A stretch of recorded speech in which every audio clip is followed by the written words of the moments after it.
بسم الله الرحمن الرحيم.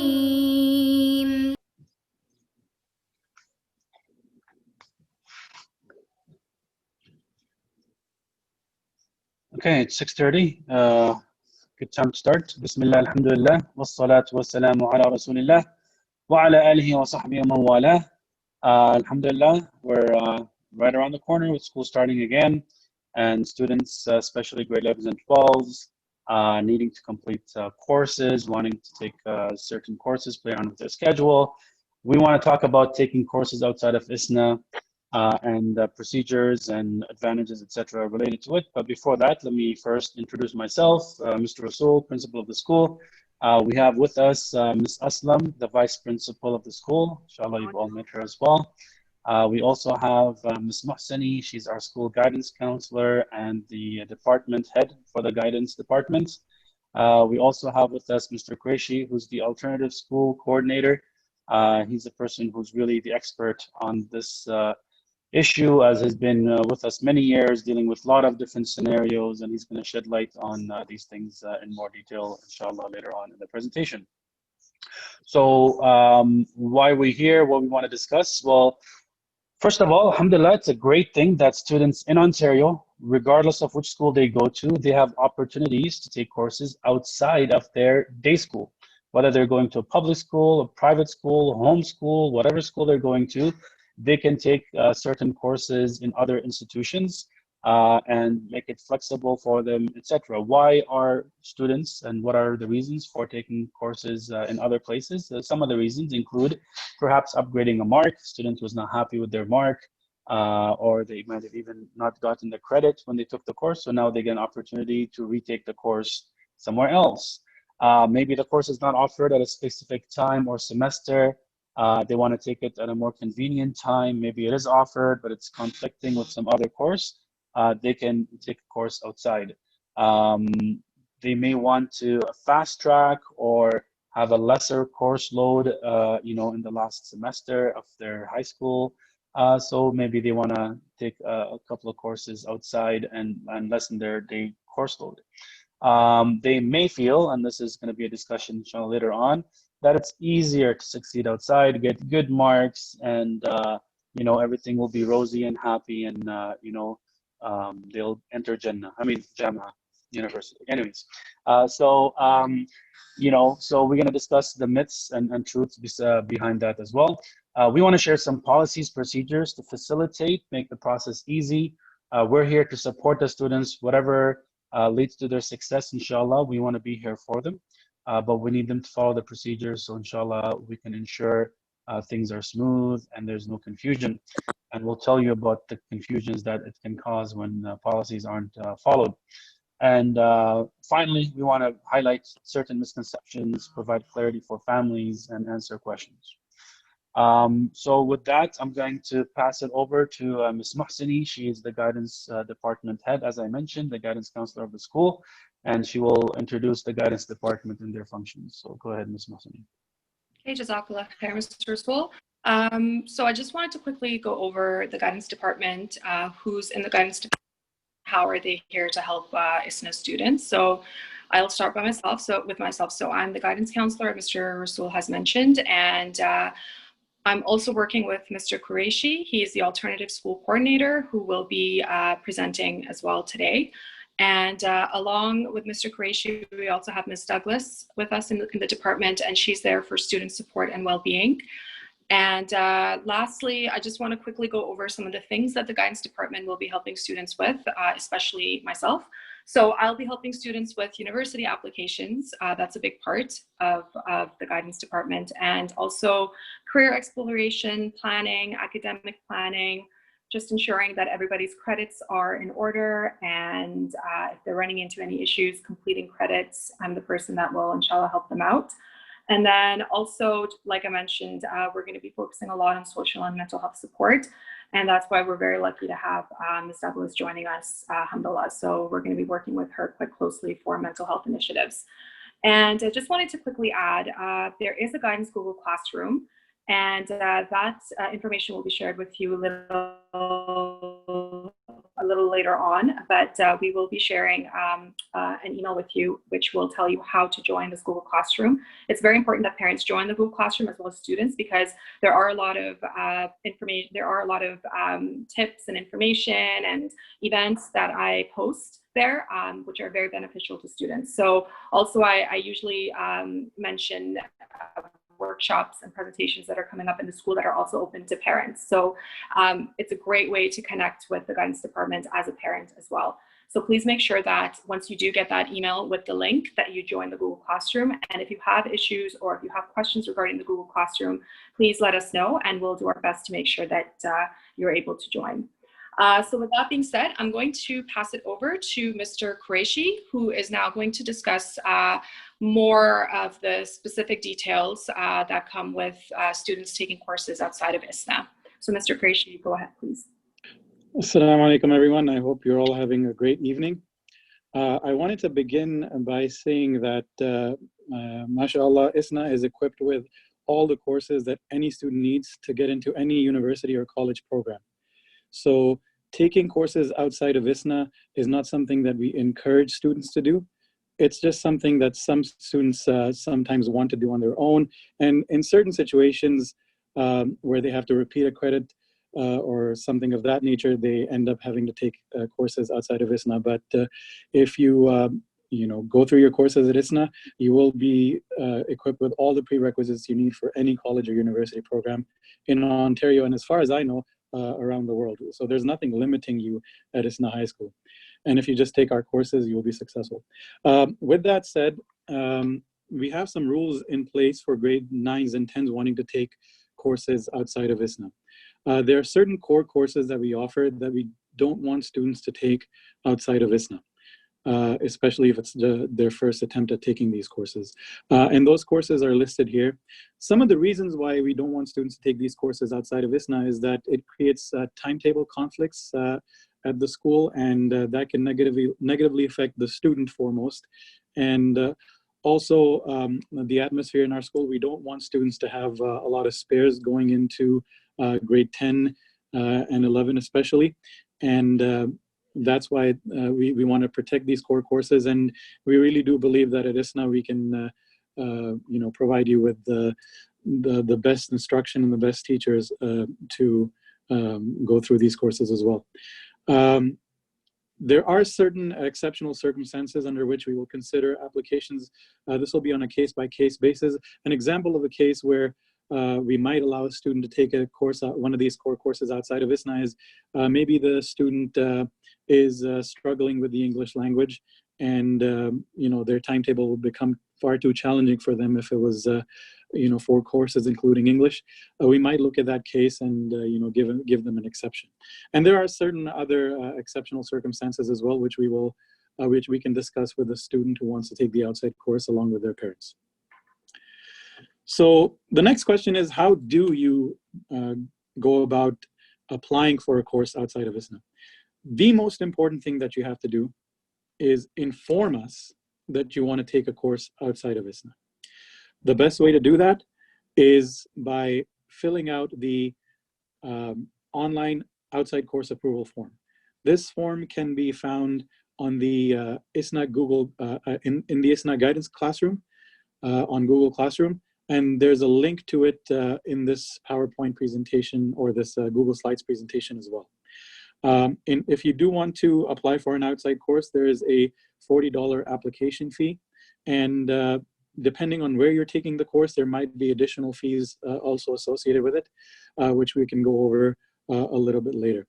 The online form also has a list of rules and regulations that you have to read very carefully before you sign the form, because by signing the form, you're agreeing to it. One of the problems that certain students have run into in the past is they started taking a course outside of ISNA while they were registered at ISNA, and then they transferred schools.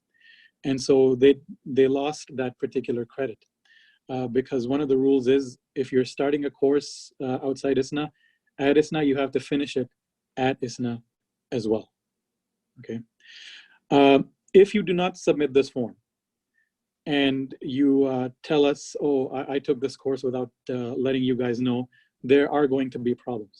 You might have taken the course at an institution that wasn't accredited. And it also causes a lot of problems for us because we have to contact the institution. Usually if an institution allows you to register with them without even contacting your home school, that's a bit of a warning sign with regards to the quality of that institution in the first place. So if you miss that first step, you are going to have to pay an additional $50 processing fee before we can add the course to your transcript. Now, for some schools, the application procedure is easier. For others, it is very tedious.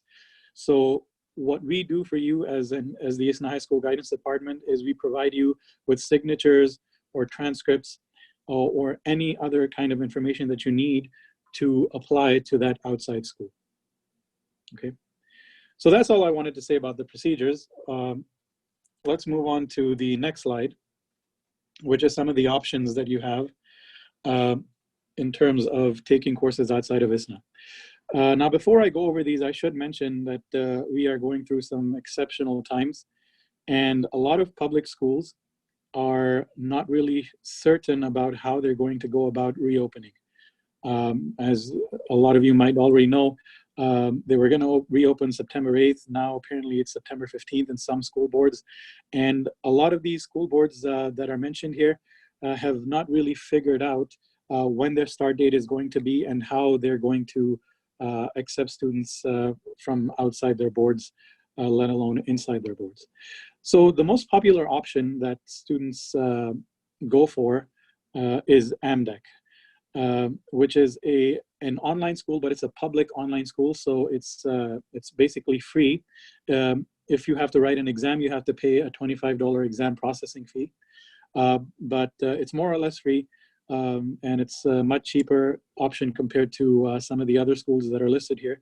But AMDEC is a school that we have worked with for many years, and most of our students who want to take courses outside of ISNA go with AMDEC. In order to apply with the AMDEC, you have to fill out our online form, then you have to fill out AMDEC's online form, then they email you a physical form that you have to fill out, and then we forward that to AMDEC, and eventually you get registered with them. With ILC, the application procedure is fairly similar, but ILC, the Independent Learning Center, has a cost associated with it of $375. Public summer and night school is all. I'm sorry, Mr. Qureshi. However, at the current. Sorry, Mr. Qureshi, can you hear me? Yes. Yes. So AMDEC and ILC, what is the difference with the mode of instruction? Is it synchronous, asynchronous? Is there a live teacher? How do they do it in those two institutions? The mode of learning. That's a great question. So the format in which they deliver their courses is very, very similar.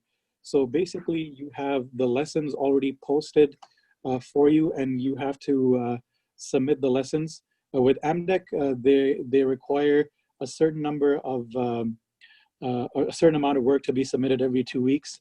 With ILC, there's more flexibility, but there is no live teacher.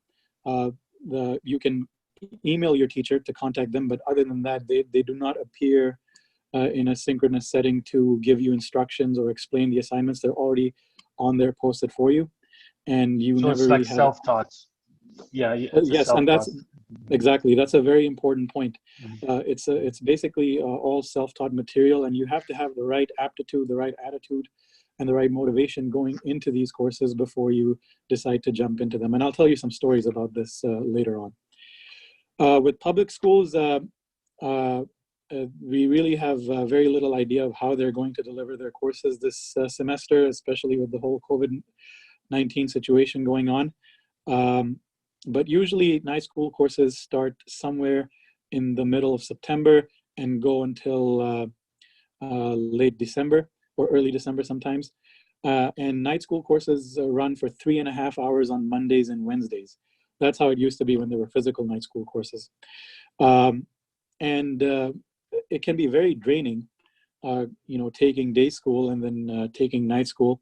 If you do that, your whole day is just gone, and you become very exhausted by the end of the night. I used to teach night school, so I'm speaking from experience. Another option is private schools. There are many private schools across Ontario, some better than others.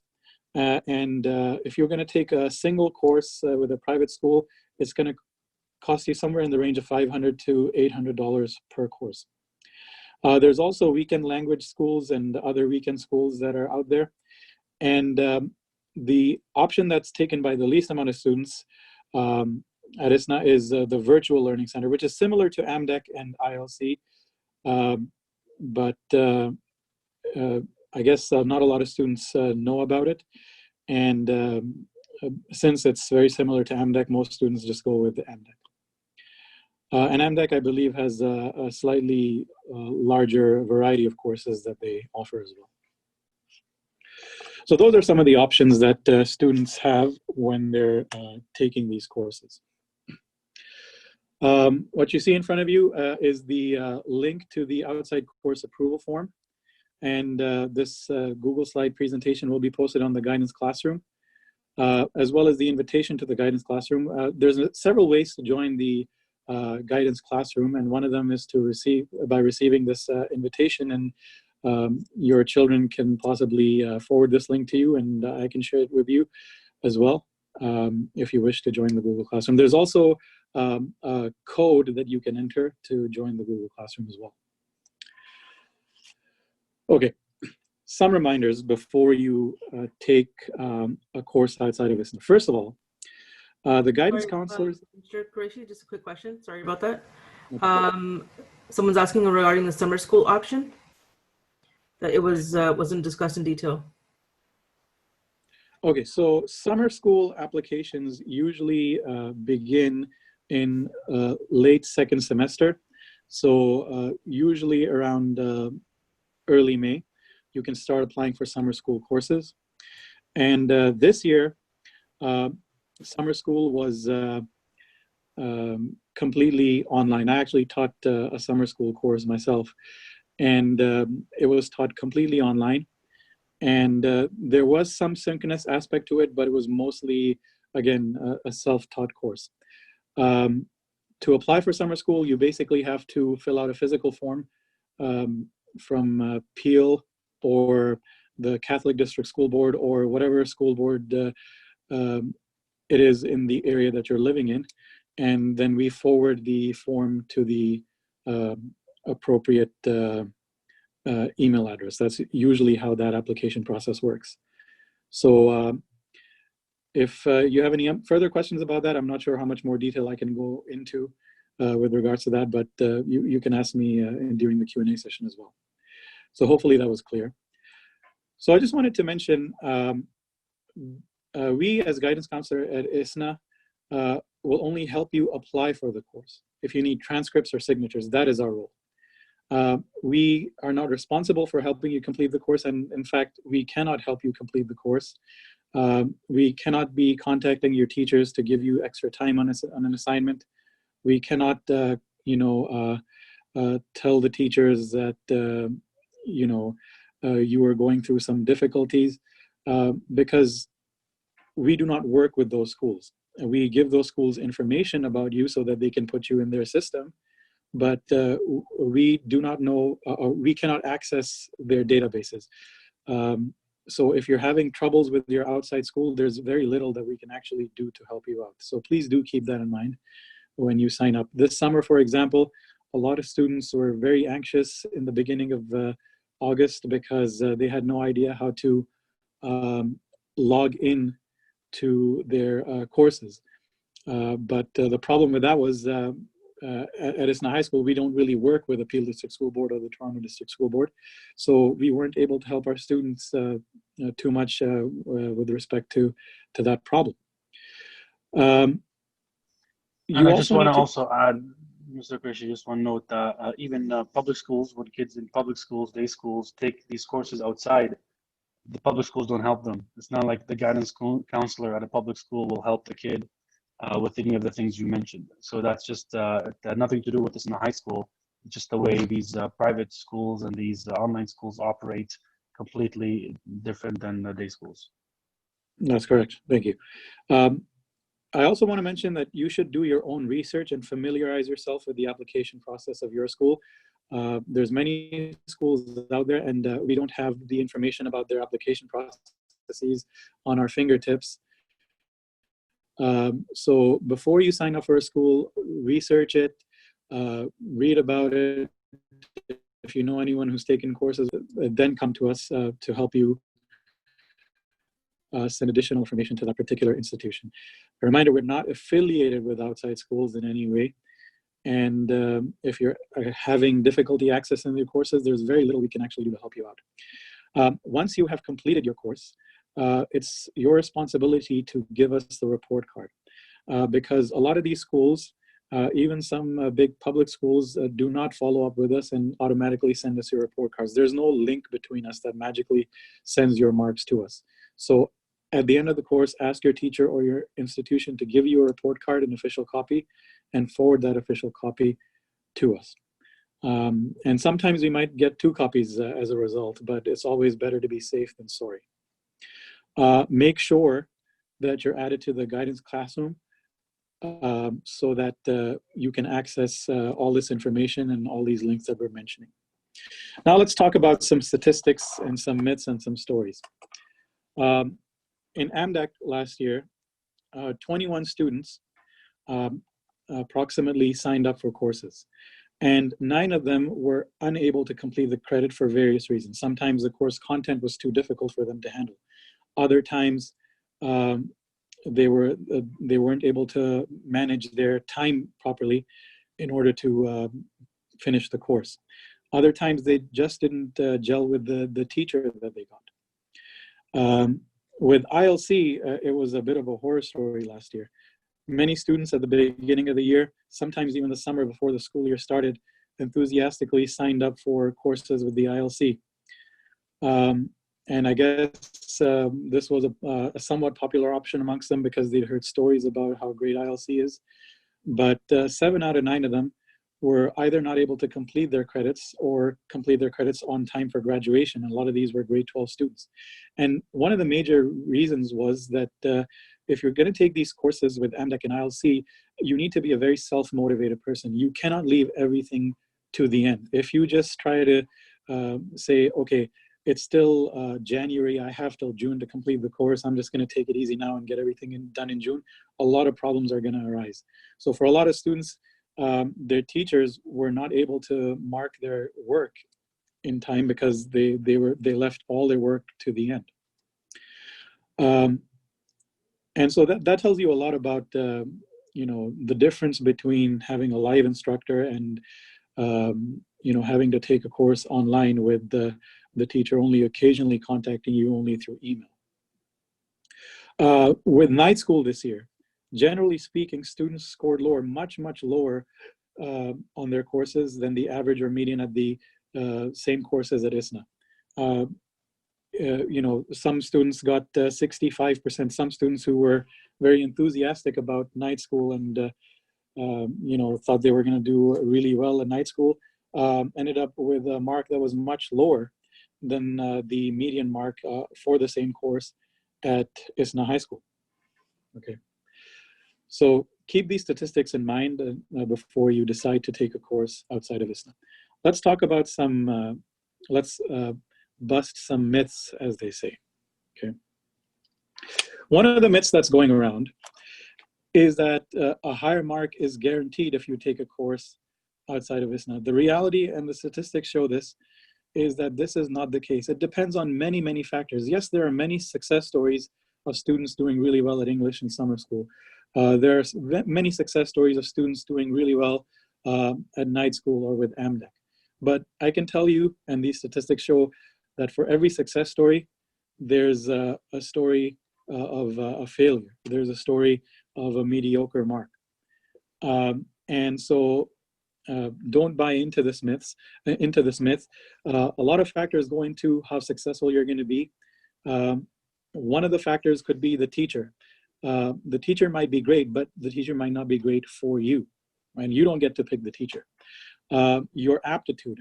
Are you a person who learns better through synchronous type instruction, or are you a person who learns, who is well adapted to this kind of structure of online learning, which is asynchronous? Another myth is students think that it is easier to complete courses outside ISNA. And again, statistically, as I just showed, this is not the reality at all.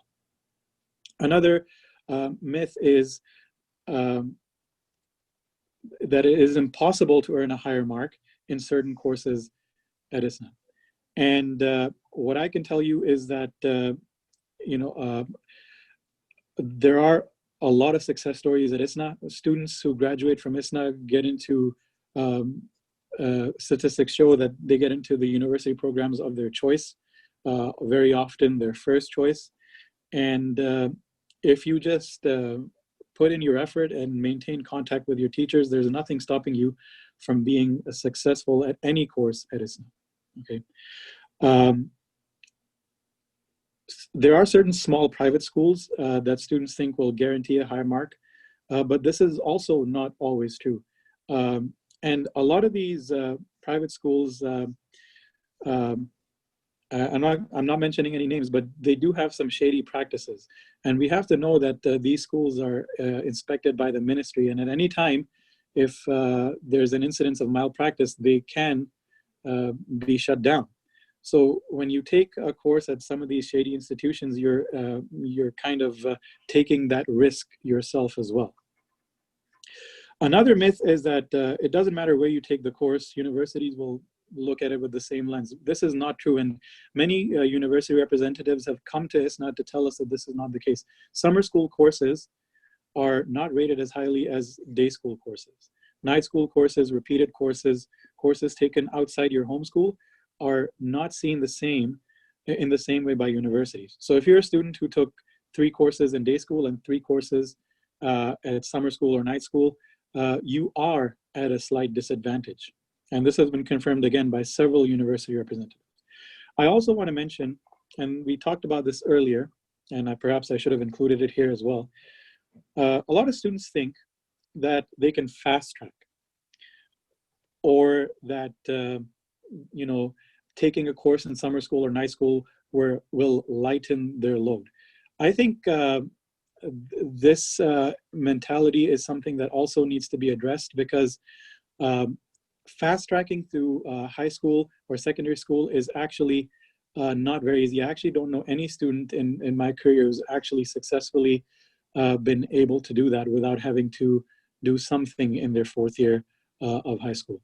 And if you're fast tracking, you're not really giving the attention that your course content deserves. And you're really, if you're trying to fast track, you are putting yourself at a disadvantage. And the other thing that I want to discuss is lightening your load. You have to understand that when you go into university, you cannot go into it with this mentality that I want to take as little courses as possible, because as you go through university, the amount that's on your plate is only going to pile higher and higher. And you want to build those habits during high school. You don't want to be a person who wants to get used to mediocrity and always taking it easy. You want to be a person who is able to manage 4 courses a semester. 4 courses a semester is manageable, it is doable, and you should try to do it. You should try to prove yourself that you can handle this course load. Otherwise, when you get to university and you haven't developed those time management and organizational habits, then you're going to end up spending more time and money in graduating from university. So do keep that in mind. You tell yourself that you are someone who is able to manage 4 courses a semester and develop those habits that are required to handle 4 courses a semester. Mr. Qureshi, there's a question. Okay.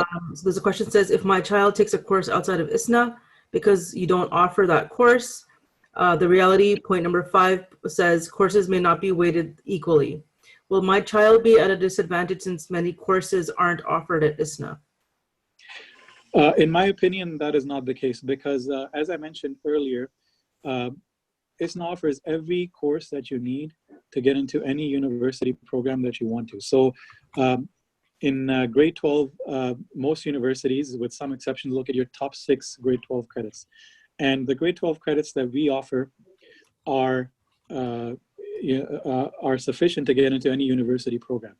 Now, if you decide to take another course on top of the credits that we offer, it will probably not be an essential course.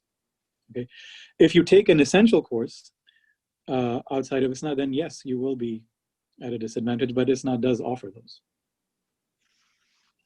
Yeah, I just want to also add, we encourage students to find out from their programs and universities that they're applying to see their rules and regulations and stuff like that, because in certain cases, some universities for certain programs may not care about you retaking a course or doing a course online or summer school.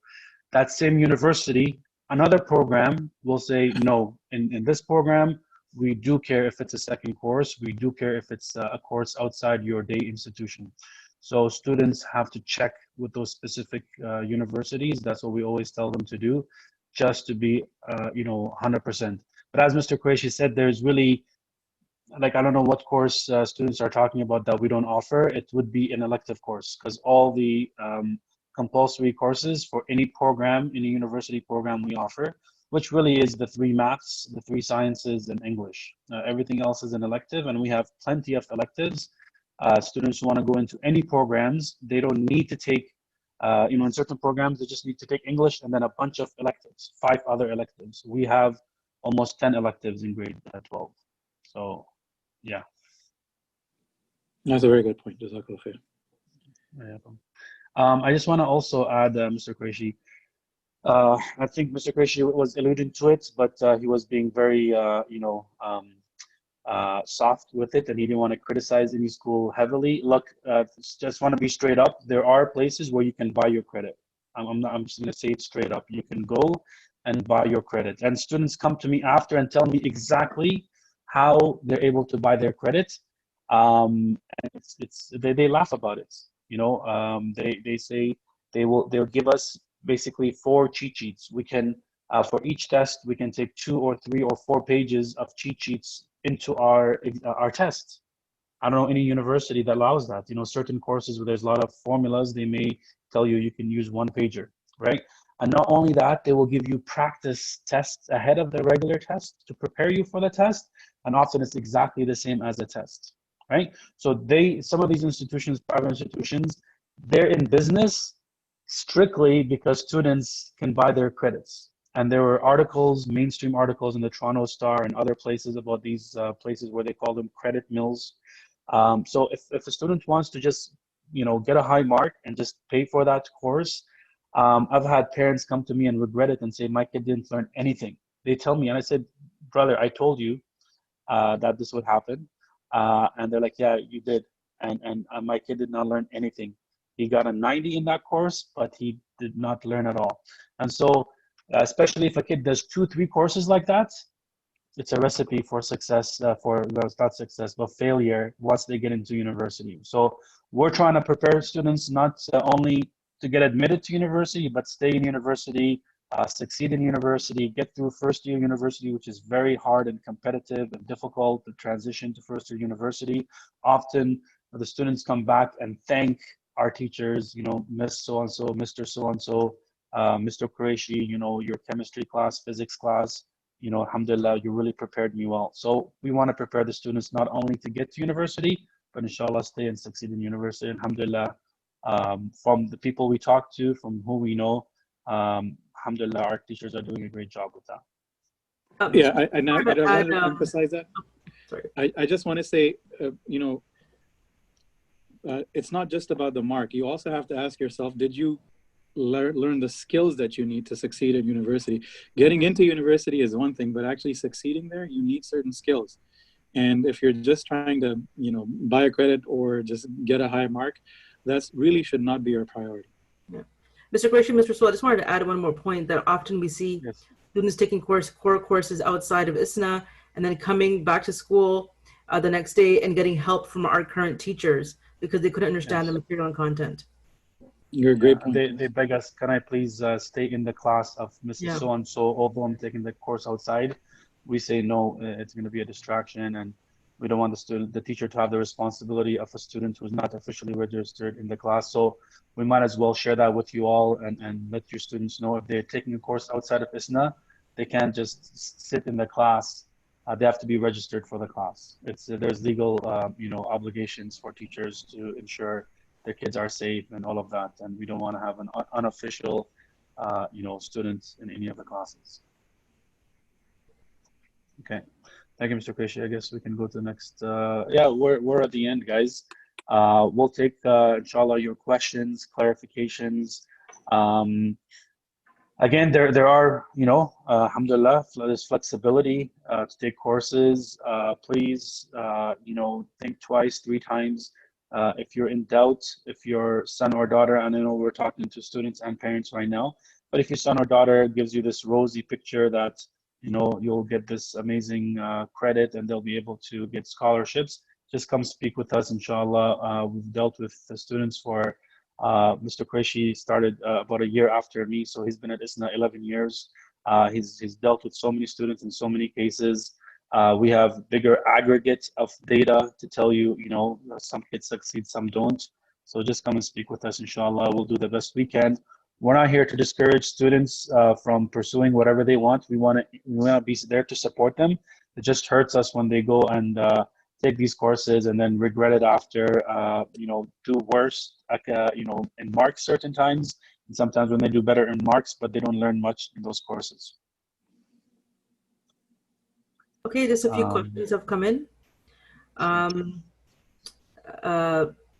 There was a question about school reopening that was discussed yesterday in the parent information session, which we will send the recorded session for that tomorrow, inshallah. There's a question where, is there a scenario where taking courses outside ISNA is recommended?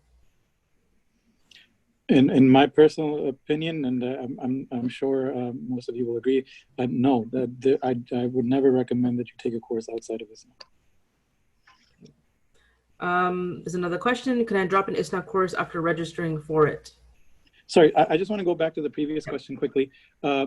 If you have to, for some reason, repeat a credit, it might be helpful to take a course outside of ISNA.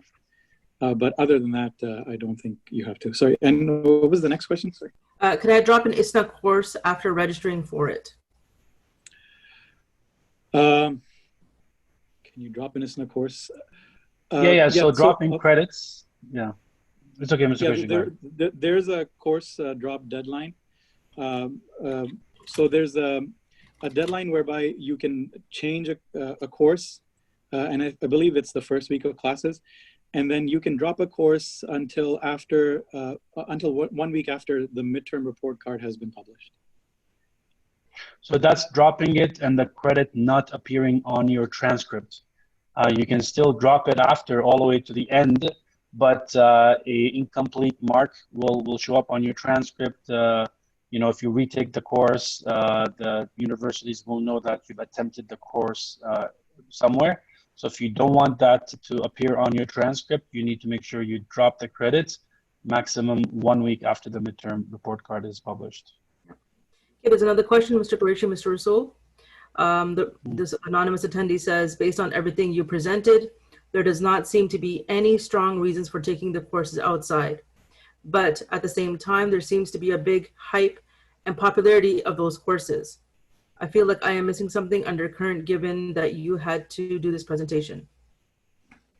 Well, one of the reasons why we're having this presentation is to address this problem. It's a result of a lot of the myths. And I wouldn't say that the amount of courses being taken outside ISNA is high. Most students do complete their courses exclusively at ISNA. We want to let students know, and that's the purpose of this presentation, that they do not have to take the course. So you're not missing anything. We're just trying to address the myths that are propagated sometimes about what's happening at ISNA. Yeah, and guys, you saw the numbers there with the data last year with students taking AMDEC and ILC, right? You saw the number of students who did not complete those courses. I think it's popular within teenagers to say, "Oh, look, I took the course here and I got this mark." And sometimes, like, they're not lying; they did get those marks. When those kids go and get a 65, they're not going around boasting to kids, "Hey, I went to ILC and I got a 65." No one goes and says that. We get those marks. We get it to deal with it. We have to help the kid now retake the course somewhere else. So we want to just let you guys know, right? And I want to also address something that, maybe a person was alluding to this. English. Look, English is not an easy subject. A student who gets 60s and 70s in grade 9 and 10 English, your English level, and Ms. Mohseni is an English teacher, she can, comment on this. It's very hard to all of a sudden get a 90 in English in grade 12. It doesn't matter how much hours you've put into the essay. Sometimes the skill limitation, because English, you develop it and you move forward with it. You can't just turn a switch on and all of a sudden be a master English writer, a poet, speech, blah blah, presenter, right? So it is difficult. Alhamdulillah, students who've gotten 95s, 96s, 97s in English class in our school, they have those abilities, and some they are putting the work in there, and we see sometimes they're frustrated that they didn't get a higher mark, but there are exemplars provided by the ministry of what a 90 essay would look like, what an 80 essay look like, a level 4, a level 3, etc. And our teachers are going through those exemplars and the training that they have to ensure they're marking in accordance to the standards provided by the ministry. So another question came in. So if the students do not take any courses outside of ISNA, will they find difficulty to get admission in a good university? I'm not sure why they would. Like I said, I mean, the statistics show that our students have historically gotten into whatever university programs that they wanted to get into most of the time. So there's no reason for that to be the case. Next question is, can you please inform us which courses are not offered at ISNA?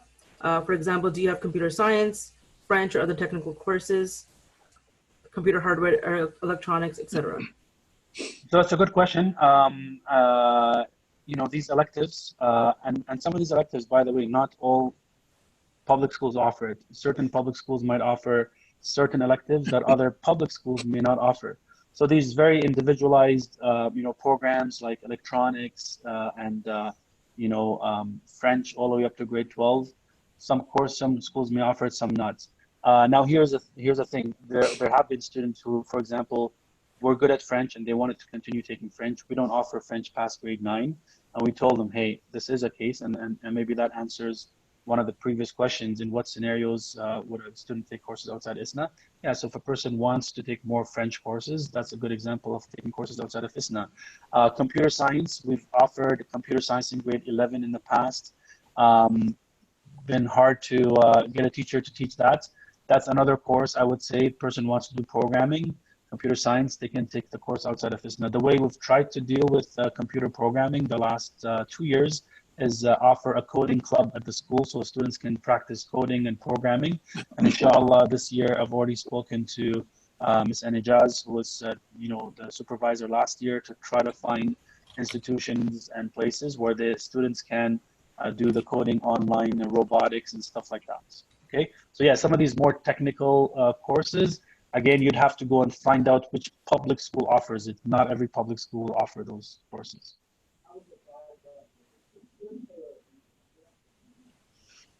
Yeah. Don't have any more other questions. I think, Mr. So, can you also talk about, I just mentioned quickly, the pressure parents feel when they hear from their child or friends are taking all these courses and it's exceeding, they come and they speak to you about the pressure. Yeah, look, there is pressure. MashaAllah, students, as mentioned, they will share with each other, success stories, and that's great. They put this image to parents that, if I take this course at this institution, I'll get a 90, and they may. like we said before, depending on the institution, it's a private institution, small institution, they're doing shady practices, as Mr. Christian and I talked about, they may get that 90. But then you have to ask, is that a legitimate 90? Is the kid going to be really learning the content correctly and appropriately and succeeding in the next level? So speak to us, again, if that pressure happens to you as a parent and the kids are pressuring you, come talk to us. And, for us, look, I want to just say something. Whether your kid takes 4 courses a semester, 3 courses a semester, even 2 courses a semester, it doesn't change things for us. You're still paying the full fee at the school. So there's no financial incentive whatsoever for us to have your kid not take all the courses here. If they want to take courses outside, by all means. We just want them to succeed, not only this year, or if they're in grade 11 or 12, but beyond, and be prepared adequately for the future. Okay, there's a couple more questions. Technically, there is a need to take courses outside of ISNA, whether my child wants to or not. Until grade 11, they don't get a course selection, and even after 11th grade, the course selection is so limited. The only way for my child to learn other important life skills that are not necessarily essential is to take it outside of ISNA and therefore be at a disadvantage for university admissions. Is this correct? I'm not sure, again, which courses those are. As mentioned before, we have a lot of electives. We do. Every single period, kids have 2 or 3 courses. Usually we have 3 courses each period.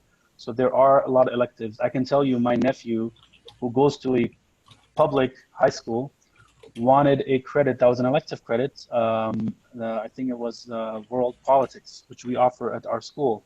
And it was full that semester at his school, and he couldn't take it. And he had to, go online and take that course. So I don't know exactly what course kids are really missing out on. Like I said, there may be specific courses like French or computer science or electronics, as mentioned before. But even that, the kids would need to go to specific public schools. Not all public schools offer those courses. Right. And I also want to mention that in grade 9 and 10, most students are trying to get their compulsory credits together. So there isn't that much of a variety that most students across Ontario have to choose from. Yeah, in grade 9, 10 courses, most of them are compulsory courses. Where there is 1 or 2 periods of choosing, having some choices in public schools, it's perhaps like taking art or drama or some other, course that fulfills that requirement of art. Alhamdulillah, we offer the art credits. There could be other, business or what have you. We have business because we offer Islamic studies in grade 9 and 10. That becomes our own compulsory courses. There's really no room for us to offer any electives for grade 9 and 10.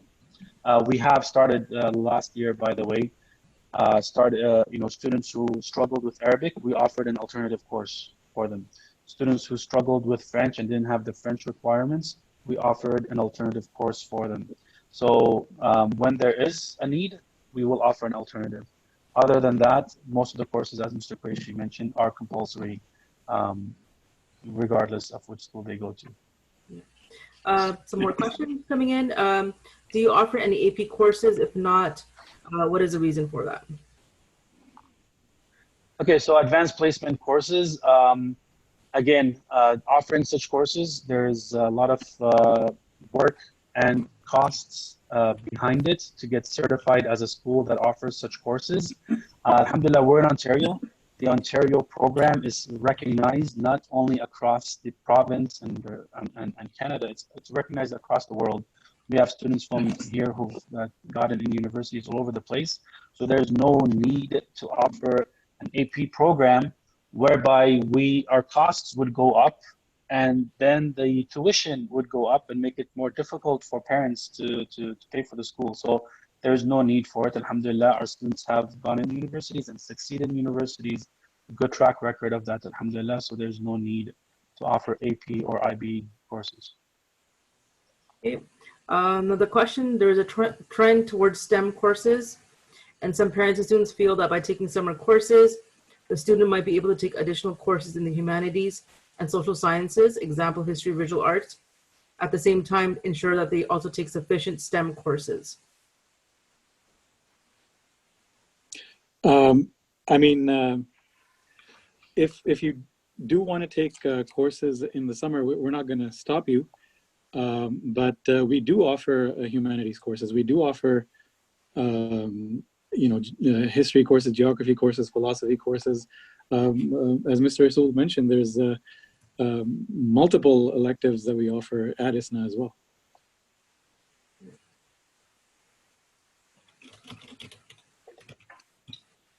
I want to just read one comment here. It seems it's from an anonymous student. Thank you, anonymous students. He says that based on my experience, when I applied for these courses, they did not help you at all if you are first time taking these courses. So he's talking about outside courses. All they do is send you a video that has no correlation with what I'm talking about or asking about. So that's, again, just talking about the lack of support and lack of a teacher for them to really be able to support them in these courses. They're really on their own to just figure things out, go through the lessons and fill out whatever they need to submit to get the credits. I'm talking about ILC and MBEC. Okay.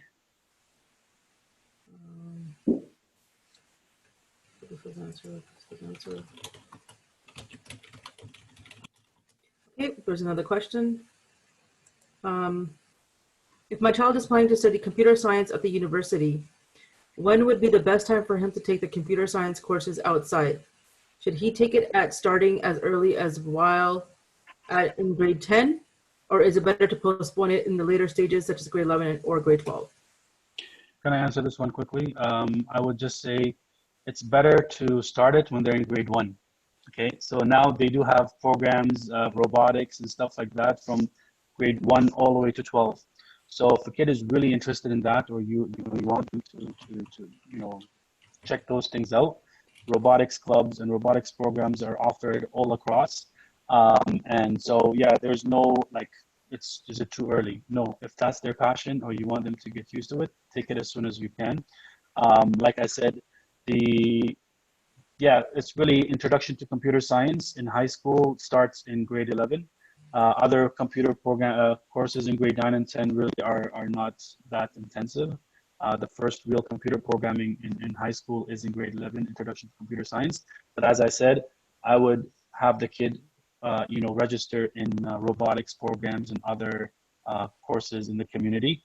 And as I said, last year we offered it. We had a company come in, teach the kids, bring in the kits for them to program and all of that. And we were going to go to robotics competitions across the province. Inshallah, that's our goal. We're going to see how, inshallah, we're going to be able to continue that goal online. So we're going to try to have a robotics or coding, club virtually this year until, things sort out themselves. And I just want to mention, in case this particular parent was under the impression that you have to take grade 12 computer science to get into a computer science program, that's not the case. You can get into computer science and computer engineering programs based on your English, math, and certain science courses. Yeah, it's not a requirement, but of course it's good for the kid to have the skills when they are taking computer science first year university, but it's not a requirement, as Mr. Qureshi mentioned. There's another question, Mr. Rasool, that we discussed in yesterday's session, but since the parent is asking, I thought we could just answer it again. What measures the school is taking to make sure that teachers are teaching according to the syllabus, attending on time, teaching properly, following the whole process? What measures are we taking to ensure the teaching process is going correctly? So, alhamdulillah, being a private school, we get inspected by the ministry. Public schools, their inspections are completely different. It's just, there is really no inspection the way private schools are inspected. So that's one way. Number two, as administrators in the school, Ms. Aslam and I, we do visit the teachers, we check up on them, we get feedback from parents and students if there's any issues, and we'll follow up on it. Also, alhamdulillah, as mentioned yesterday, teachers moving forward are going to be teaching from the school. So they'll be in the school teaching online. They're not going to be teaching at home. I was, for example, added to all the Google Classrooms, and I was able to hop onto Zoom with an anonymous username to actually, I wouldn't do an anonymous. I would be straight up to, let the students know that I'm there, teacher know I'm there, there's nothing to hide. So I am able, and Ms. Aslam also is able to get onto any, online class to support the teacher, give them feedback, and ensure, everything is running smoothly.